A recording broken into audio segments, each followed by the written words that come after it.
जय हिंद दोस्तों, welcome to my YouTube channel knowledge power Pandey ji के साथ। दोस्तों, हम लोग पिछले क्लास में भारतीय संविधान के भाग 6 को पढ़ रहे हैं। ठीक है, भाग 6 में हम लोग राज्यपाल, उसके बाद मंत्रिपरिषद, फिर उसके बाद मुख्यमंत्री, फिर उसके बाद संसद मतलब विधानमंडल का विधानसभा और विधान परिषद के बारे में देखा। फिर उसके बाद हम लोगों ने महाधिवक्ता के बारे में देखा। अब हम लोगों का टॉपिक स्टार्ट होता है हाई कोर्ट के बारे में। ये हम लोगों का अंतिम टॉपिक है हाई कोर्ट। ठीक है, तो आइए हम लोग हाई कोर्ट के बारे में बहुत ही ध्यान से पढ़ेंगे कि हाई कोर्ट होता क्या है, हाई कोर्ट का कैसे उसका स्ट्रक्चर है, सब कुछ क्या है, सब कुछ इस वीडियो में आपको मिलेगा। तो आइए हम लोग इसको ध्यान से हाई कोर्ट के बारे में पढ़ेंगे। ठीक है, तो हाई कोर्ट स्टार्ट करने से पहले सबसे पहले आइए हम लोग स्टार्ट करते हैं। सबसे पहले देखिए क्या है, हम लोग क्या पढ़ रहे हैं, भारतीय संविधान, इंडियन पॉलिटी। ठीक है, इंडियन पॉलिटी में हम लोगों का चल रहा है भाग 6। ठीक है, इंडियन पॉलिटी में हम लोगों का भाग 6 चल रहा है। भाग 6 का नाम क्या है, राज्य। ठीक है, भाग 6 का नाम क्या है, स्टेट। स्टेट में हम लोगों का हाई कोर्ट। हाई कोर्ट मतलब कि उच्च न्यायालय। ठीक है, हाई कोर्ट पढ़ रहे हैं। देखिए, सेंट्रल कोर्ट केंद्र सरकार में क्या होता है, सुप्रीम कोर्ट होता है, और राज्य सरकार में क्या होता है, हाई कोर्ट होता है। तो हम लोग हाई कोर्ट के बारे में पढ़ेंगे। ठीक है, सबसे पहले देखिए, हाई कोर्ट पढ़ने से पहले सबसे पहले ये देखिए कि सुप्रीम कोर्ट जो था, सुप्रीम कोर्ट का स्थापना मतलब सुप्रीम कोर्ट किस देश से लाया गया था। ठीक है, सुप्रीम कोर्ट किस देश से लाया गया था, तो सुप्रीम कोर्ट देखिए यूएसए यानी कि अमेरिका से लाया गया था। सुप्रीम कोर्ट को अमेरिका से लाया गया था। ठीक है, देखिए सुप्रीम कोर्ट को अमेरिका से लाया गया था। पहला स्टार्ट करते हैं। और देखिए हाई कोर्ट जब था हम लोग में राज्य में, देखिए हर एक राज्य में एक हाई कोर्ट होता है। वर्तमान में 25 हाई कोर्ट है। ठीक है, वर्तमान में 25 हाई कोर्ट है। और हाई कोर्ट का सबसे पहले गठन कब हुआ था, तो हाई कोर्ट का सबसे पहले देखिए हम लोग स्टार्ट करते हैं यहाँ से। ठीक है, सबसे पहले क्या देखिए, सुप्रीम कोर्ट की व्यवस्था, यानी सुप्रीम कोर्ट का जो कहाँ से लाया गया था, किस देश से लाया गया था, तो सुप्रीम कोर्ट की व्यवस्था यूएसए से लिया गया है। ठीक है, सुप्रीम कोर्ट की व्यवस्था यूएसए से यानी कि अमेरिका से लाया गया था। और इसके बाद देखिए, जबकि भारत में पहली बार, ठीक है, भारत में पहली बार हाई कोर्ट, ठीक है, भारत में पहली बार हाई कोर्ट की स्थापना 1861, ठीक है, 1861 के अधिनियम में पारित हुआ था। ठीक है, जबकि भारत में पहली बार हाई कोर्ट की स्थापना 1861 के अधिनियम में पारित हुआ, और 1862 ईस्वी में इसको कार्य किया। इसका 1862 में सबसे पहले 3 शहर में, ठीक है, कलकत्ता, बंबई और मद्रास। ठीक है, 1861 के अधिनियम में पारित हुआ, और 1862 में भारत के 3 शहर में यानी कि कोलकाता, मद्रास और बंबई में स्थापित किया गया। क्या, हाई कोर्ट। तो सबसे पहले याद रखिएगा, हाई कोर्ट, सुप्रीम कोर्ट कहाँ से लाया गया है, सुप्रीम कोर्ट अमेरिका से लाया गया था। और हाई कोर्ट सबसे भारत में सबसे पहली बार हाई कोर्ट 1861 यानी 1861 में के अधिनियम में ये पारित हुआ था। और 1862 में पहली बार भारत के 3 शहर में हाई कोर्ट खोला गया था। 3 शहर कौन कौन सा, कलकत्ता, मद्रास और बंबई। ठीक है, कोलकाता, मद्रास और बंबई में खोला गया था। ठीक है, हाई कोर्ट। तो पहला ये हुआ। ठीक है, दूसरा देखिए क्या है, इसमें बोला गया है कि जो हाई कोर्ट इस टाइम है, तो वर्तमान में हाई कोर्ट 1935 के भारत शासन अधिनियम से लिया गया है। ठीक है, जो वर्तमान में हम लोगों का हाई कोर्ट है, तो 1935 के भारत शासन अधिनियम से लाया गया था। और देखिए हाई कोर्ट ही नहीं, हम लोगों का 80% जो संविधान है वो 1935 के भारत शासन अधिनियम से ही लिया गया है। 80% संविधान, उसमें से हाई कोर्ट भी है। ठीक है, तो भारत शासन अधिनियम 1935 का हम लोगों के संविधान में बहुत ही अहम भूमिका है। ठीक है, मतलब 80% योगदान भारत शासन अधिनियम से ही लिया गया है। 1935 के भारत शासन अधिनियम से ही लिया गया था। और वर्तमान में जो हम लोगों का हाई कोर्ट है वो भारत शासन अधिनियम 1935 से ही लिया गया है। ठीक है, तो ये है जो हम लोगों का स्वरूप है, हाई कोर्ट का स्वरूप है, वो भारत शासन अधिनियम 1935 से लिया गया है। ठीक है, दूसरा ये हुआ।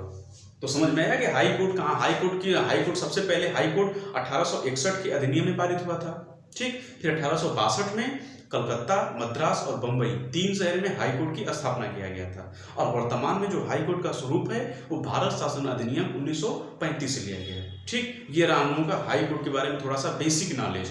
अब हम लोग आते हैं, देखिए कि हाई कोर्ट किस आर्टिकल में दिया गया है। तो हाई कोर्ट देखिए आर्टिकल 214 मिल जाएगा, मतलब 200 आर्टिकल अनुच्छेद 214 में हाई कोर्ट के बारे में पढ़ा गया है, मतलब दिया गया है 214। तो आइए हम लोग अनुच्छेद 214 को पढ़ते हैं कि 214 में क्या क्या है।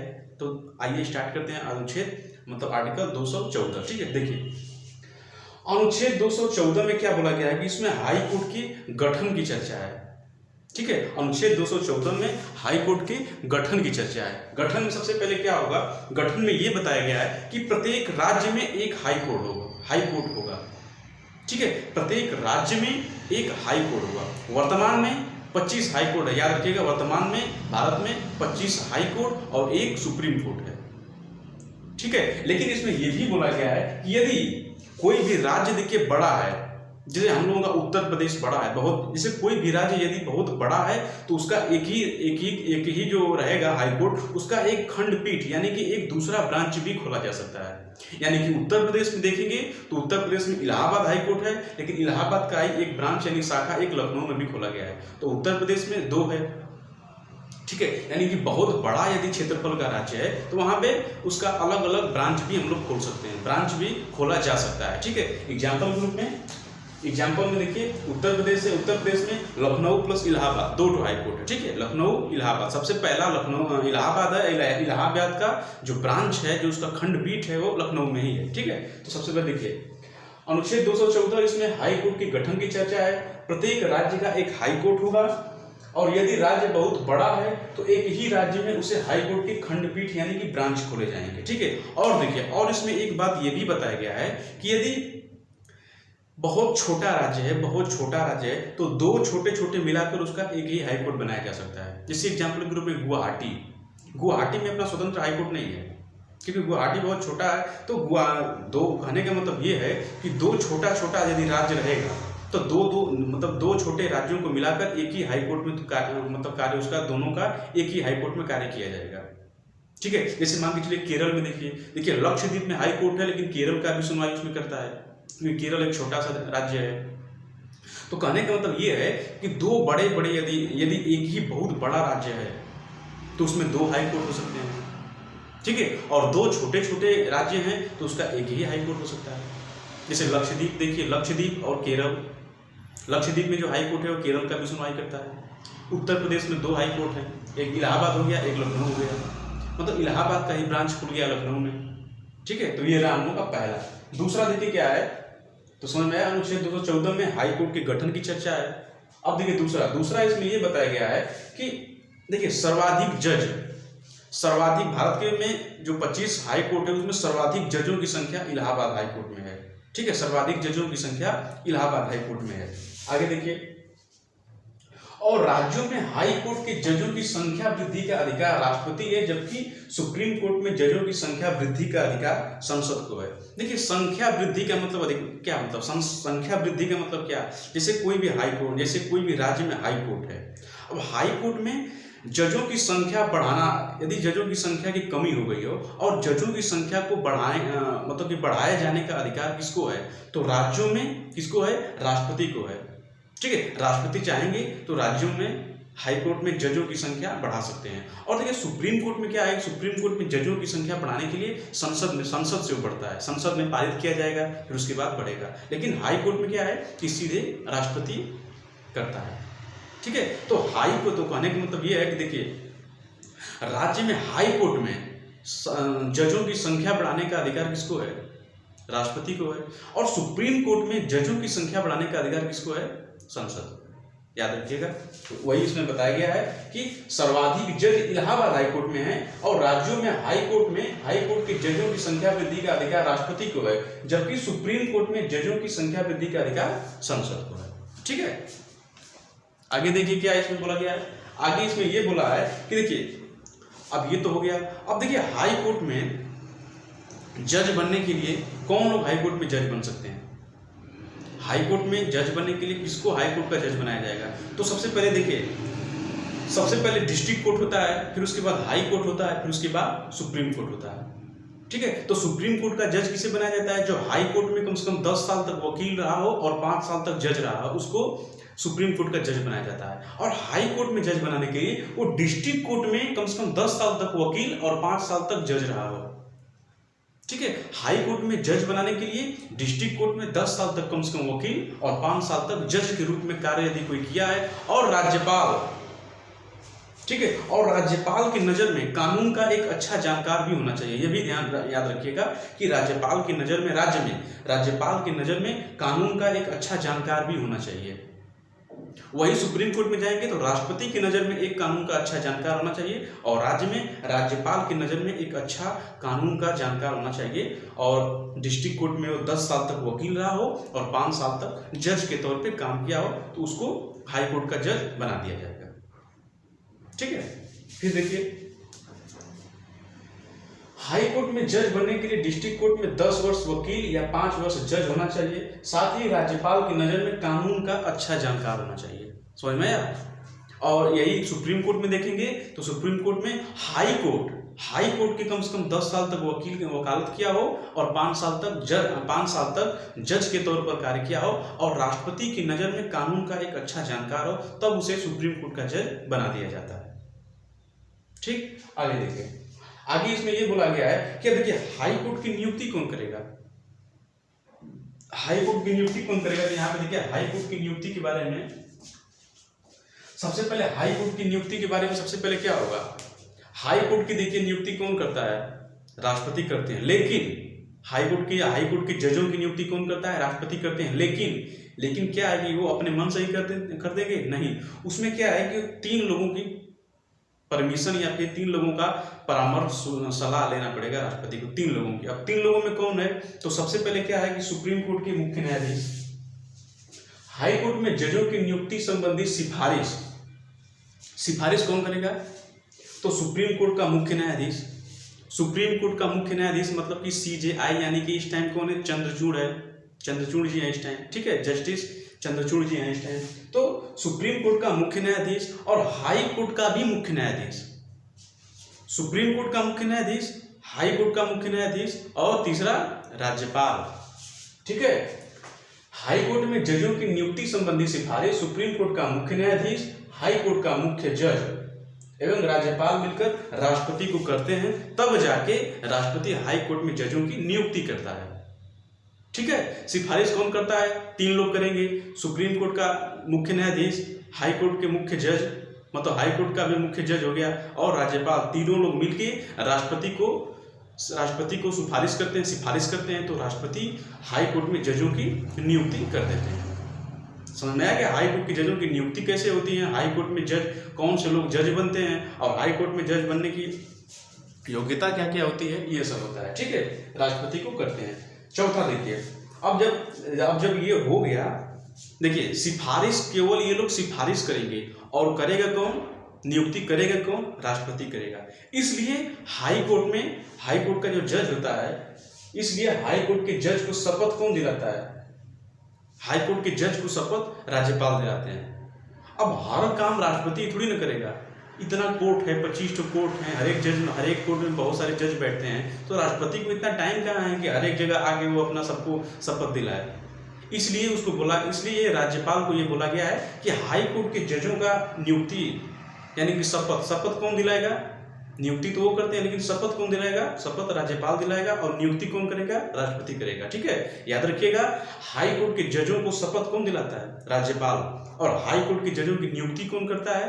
राष्ट्रपति करेंगे। किसके सिफारिश पे? सुप्रीम कोर्ट का मुख्य न्यायाधीश, हाई कोर्ट का मुख्य जज और राज्यपाल, तीनों लोग सिफारिश करेंगे। ठीक है, तो हाई कोर्ट के जज को शपथ राज्यपाल दिलाते हैं, किंतु हाई कोर्ट का जज अपना त्यागपत्र राष्ट्रपति को देता है। देखिए नियुक्ति कौन करेगा?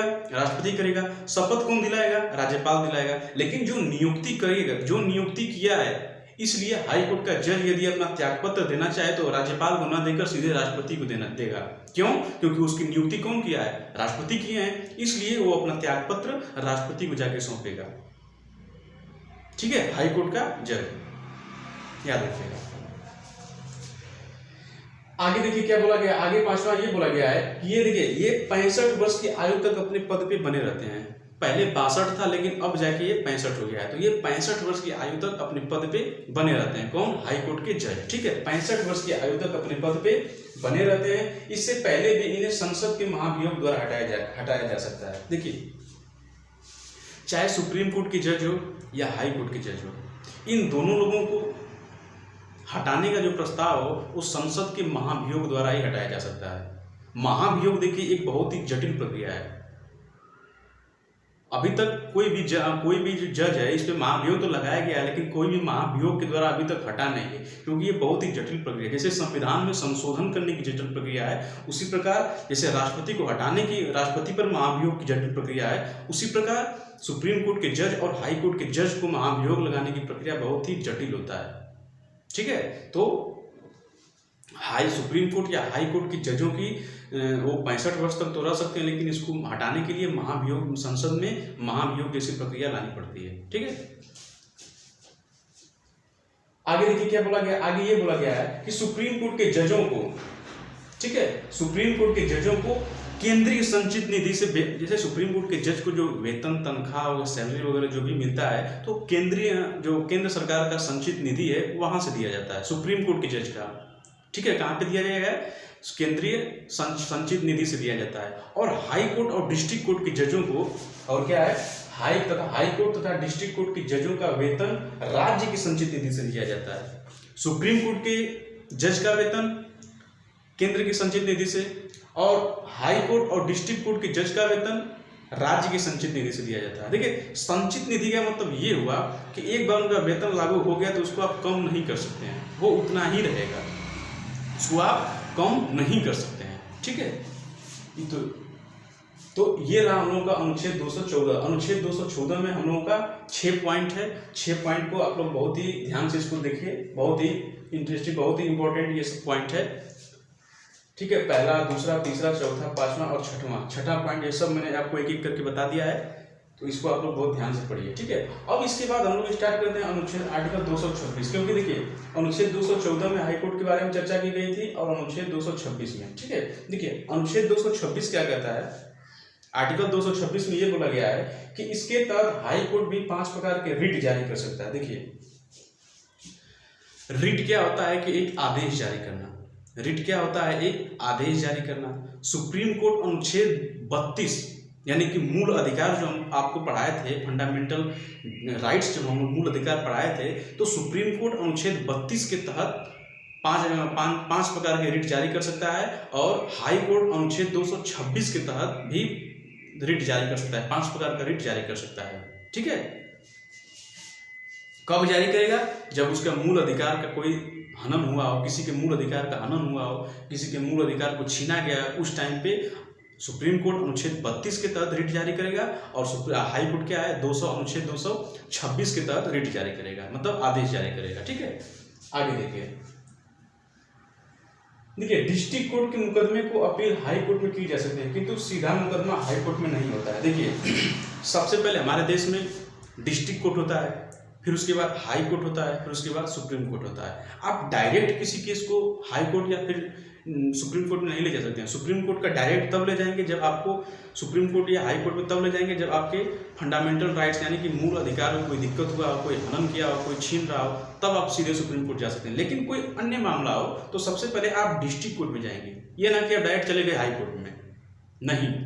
सबसे पहले आप कोई भी मामला बनता है, सबसे पहले आप डिस्ट्रिक्ट कोर्ट जाएंगे, उसमें यदि आपको न्याय नहीं मिला हो तो आप अपील के द्वारा आप सीधे हाई कोर्ट भी, तब आप हाई कोर्ट जा सकते हैं, उसमें भी नहीं मिला तब आप सुप्रीम कोर्ट भी जा सकते हैं। ठीक है, तो वही इसमें बताया गया है कि डिस्ट्रिक्ट कोर्ट के मुकदमे की अपील हाई कोर्ट में की जा सकती है, किंतु सीधा मुकदमा हाई कोर्ट में नहीं होता है। ठीक है, सीधा मुकदमा आप डायरेक्ट हाई कोर्ट में नहीं कर सकते हैं। एक आम आदमी की बात हो रही है, सीधा मुकदमा एक आम आदमी हाई कोर्ट में नहीं कर सकता है। सबसे पहले उसको डिस्ट्रिक्ट कोर्ट में करना होगा, फिर डिस्ट्रिक्ट कोर्ट में यदि उसको संतुष्टि न मिली हो तब वो हाई कोर्ट में अपील कर सकता है।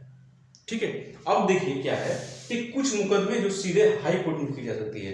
देखिए, कुछ मुकदमा ऐसा है जो सीधे आप डिस्ट्रिक्ट कोर्ट में न जाकर सीधे आप हाई कोर्ट में कर सकते हैं। जैसे अनुच्छेद 200 अनुच्छेद जो हम लोगों का मूल अधिकार है, इसमें यदि कोई दिक्कत हुआ तो हम सीधे सुप्रीम कोर्ट जा सकते हैं ना, हाई कोर्ट भी जा सकते हैं। इसलिए कुछ मुकदमे ऐसे होते हैं जो डायरेक्ट आप डिस्ट्रिक्ट कोर्ट न जाकर डायरेक्ट आप हाई कोर्ट जा सकते हैं। तो आइए देखते हैं कि वो मुकदमा कौन कौन सा होता है। ठीक है, तो मुकदमे देखिए 5, 6, 7 प्रकार के मुकदमे हैं। 1 बाय 1 करके हम लोग देखते हैं कि कौन सा मुकदमा है जो डिस्ट्रिक्ट कोर्ट न जाकर सीधे हाई कोर्ट में जा सकता है। तो सबसे पहला मुकदमा इसमें यह होता है कि एमपी तथा एमएलए का विवाद। ठीक है, एमपी तथा एमएलए का विवाद, यदि एक विधायक और एक सांसद में झगड़ा हो जाए, एक विधायक या फिर एक सांसद में कोई तनाव हो जाए, कोई झगड़ा हो जाए, तो उसका समाधान कौन करेगा? हाई कोर्ट करेगा। डिस्ट्रिक्ट कोर्ट में वो नहीं जाएगा, सीधे वो हाई कोर्ट में जा सकता है। ठीक है। कौन? MP MLA का विवाद। दूसरा देखिए क्या है, कंपनी विवाद। यदि कोई कंपनी बहुत बड़ी कंपनी है और कंपनी से रिलेटेड कुछ भी प्रॉब्लम हो गई तो वो भी कहाँ जाएगा? हाई कोर्ट में जाएगा। ठीक है। तीसरा देखिए क्या है, विवाह या तलाक। यदि कोई विवाह से रिलेटेड है या फिर कोई तलाक चाहता है तो वो भी हाई कोर्ट जा सकता है। ठीक है। चौथा क्या है इसमें, वसीयत। वसीयत का मतलब क्या होता है कि उत्तराधिकार। उत्तराधिकार कर रहा है, जैसे देखते हैं कि जिसको बहुत सारी प्रॉपर्टी रहती है तो 2-3 भाइयों में झगड़ा होने लगता है, तो उत्तराधिकारी जो बनने के लिए वो सीधे उसका मामला भी हाई कोर्ट जा सकता है। ठीक है। पांचवा देखिए क्या है कि मूल अधिकार का मामला। मूल अधिकार तो आपको पता ही है, मूल अधिकार का मामला सीधे सुप्रीम कोर्ट जा सकता है, हाई कोर्ट तो जा ही सकता है। अनुच्छेद 32 के तहत सुप्रीम कोर्ट जा सकता है और अनुच्छेद 226 के तहत हाई कोर्ट भी जा सकता है। तो हाई कोर्ट अपना 226 के तहत कार्य करेगा और सुप्रीम कोर्ट अनुच्छेद 32 के तहत काम करेगा। ठीक है। कर्मचारियों की संवैधानिक स्थिति की जाए। देखिए कर्मचारियों की संवैधानिक स्थिति, देखिए जो भी कर्मचारी होते हैं वो अच्छे ढंग से, जैसे उनका जो भी किसी पद पे वो नियुक्त हुए हैं, तो ऐसा नहीं है कि वो दलाली करके गए हुए हो, ऐसा नहीं है कि वो पैसे घूस देकर पास होकर या तो गए हैं। तो इन लोगों की संवैधानिक स्थिति की जांच भी कौन करेगा? सुप्रीम कोर्ट, हाई कोर्ट ही कर सकता है। ठीक है। पांचवा देखिए क्या है, जनहित याचिका। जनहित याचिका के संदर्भ में भी आप सीधे हाई कोर्ट जा सकते हैं। ठीक है। तो ये रहा हम लोगों का 1 से लेकर 7 तक कुछ काम है जो सीधे हाई कोर्ट जा सकते हैं। ठीक है। तो ये है हम लोगों का MP MLA का विवाद, कंपनी विवाद, विवाह या तलाक, वसीयत, मूल अधिकार, कर्मचारियों की संवैधानिक स्थिति और जनहित याचिका। ठीक है। ये कुछ मुकदमे हैं जो सीधे हाई कोर्ट में जा सकते हैं। ठीक है। तो ये रहा हम लोगों का हाई कोर्ट के बारे में अनुच्छेद 214 और अनुच्छेद 226। अनुच्छेद 214 में 7 पॉइंट है। इस 7 पॉइंट बहुत ही इंपॉर्टेंट है, इसको अच्छे से पढ़िएगा। अनुच्छेद 226 में भी है, इसको भी आप लोग पढ़िए। तो ये रहा हम लोगों का पहला हाई कोर्ट के बारे में। हाई कोर्ट में एक आध टॉपिक और लगेगा, हाई कोर्ट हम लोगों का खत्म हो जाएगा, उसके बाद हम नेक्स्ट चैप्टर पे चलेंगे, भाग 7 में। ठीक है। तो मिलते हैं हम लोग नेक्स्ट वीडियो में। जय हिंद।